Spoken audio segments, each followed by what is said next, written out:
Hai Kak, sapa Budi. Kenapa aku masih ada di tempat ini lagi ya? Dan lift tersebut pun terbuka kembali. Hai teman-teman, sebelum video ini dimulai, jangan lupa subscribe channel ini dan tekan loncengnya ya. Suatu hari, Pak Budi baru aja kehilangan pekerjaannya karena PHK. Akibat virus corona ini, banyak perusahaan itu nggak bisa menutup biaya operasionalnya, sehingga terpaksa harus merumahkan pekerjanya. Ia ingin lagi mencari pekerjaan baru. Jadi, hari ini ia pergi ke Jakarta untuk mencari tempat yang cocok untuk dia bekerja. Jadi, ia memutuskan untuk berkeliling kota. Akhirnya sampai juga nih di Jakarta. Wah, banyak banget nih gedung tinggi-tingginya. Aku mesti bekerja di salah satu gedung inilah pokoknya. Lalu, ia pun menaiki bis yang sedang melintas dari bandara itu dan langsung duduk di dalam bis tersebut. Ketika dalam perjalanan, ia melewati sebuah gedung tua yang sangat tinggi, yaitu Menara Saida.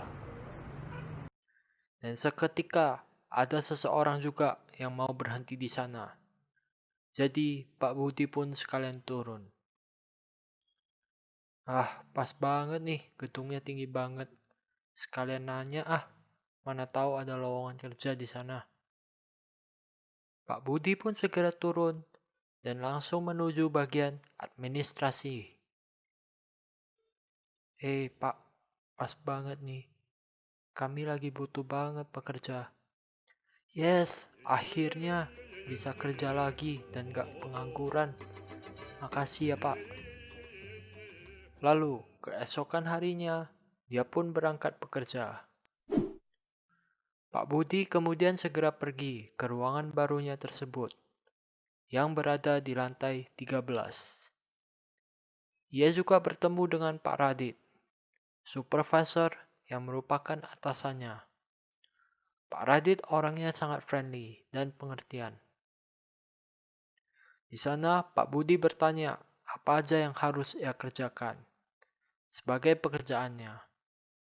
Pak Radit pun kemudian menjelaskan tugas yang harus diselesaikan Pak Budi, yaitu membuat laporan. Ia pun segera duduk di meja ruangan tersebut dan mengeluarkan peralatannya. Di sana ia juga bertemu dengan beberapa rekan baru. Oke, jadi kali ini dia rekanmu Pak Budi. Dia adalah Pak Santoso.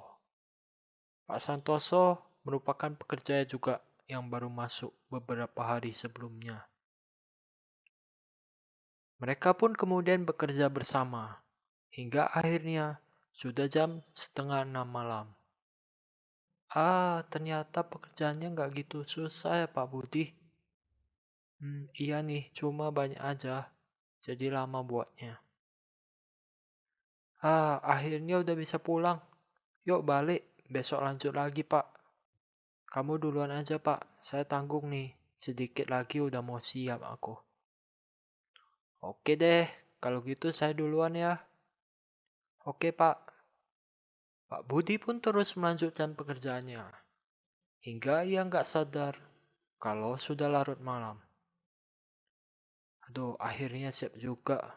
Oh, udah jam 9 malam nih, nggak kerasa. Pak Budi pun segera bergegas menyusun barangnya tersebut. Lalu, ia pergi menuju lift. Dan ketika dia di dalam lift, ia bertemu dengan seorang wanita menggunakan baju warna merah. Hai Kak, sapa Budi. Ngapain cewek ini malam-malam masih ada di kantor ya? Dalam hatinya. By the way, harusnya udah nggak ada lagi orang yang bekerja malam-malam gini. Tiba-tiba lift tersebut terbuka. Lalu Pak Budi pun segera keluar dari lift tersebut. Eh, kenapa aku masih ada di tempat ini lagi ya?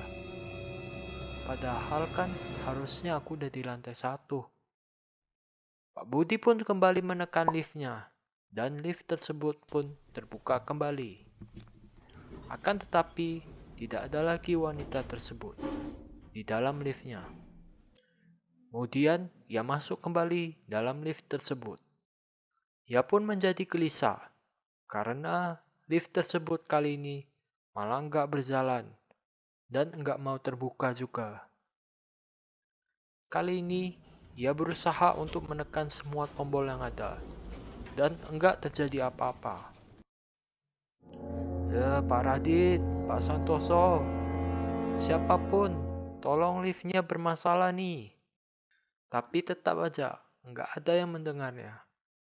Karena semua orang sudah pulang kerja. Hanya ada satpam yang bekerja, dan itu pun berada di lantai paling bawah. Aduh, gimana nih? CCTV pun nggak ada yang lihat. Ngapain aja sih ini satpam? Seketika, ia pun tiba-tiba tertidur dalam lift tersebut. Dan ketika ia terbangun, udah terbuka liftnya.